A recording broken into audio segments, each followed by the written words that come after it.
રાજકોટના પ્રદ્યુમન પાર્ક ઝૂમાં રહેતા પક્ષી પ્રાણીઓને ઠંડીથી રાહત મળે એ માટે ખાસ વ્યવસ્થા કરાઈ છે, જેમાં સિંહ, વાઘ, દીપડા સહિતના પ્રાણીઓ માટે નાઇટ શેલ્ટરની વ્યવસ્થા કરવામાં આવી છે, જ્યારે ચિત્તલ, સાબર, કાળિયાર, હોગ ડિયર સહિતના તૃણાહારી પ્રાણીઓને સૂકા ઘાસની પથારી અને કંતાન વગેરેની હૂંફ આપવામાં આવી રહી છે.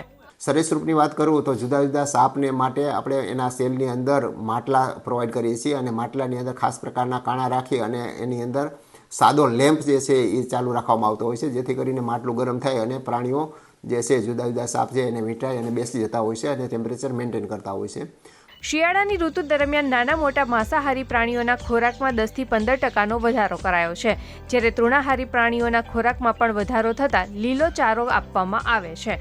જો કે મગર, ઘડિયાળ, સાપ વગેરે સરીસૃપ પ્રજાતિના પ્રાણીઓમાં શિયાળાની ઋતુ દરમિયાન ખોરાકમાં ઘટાડો થતો હોય છે.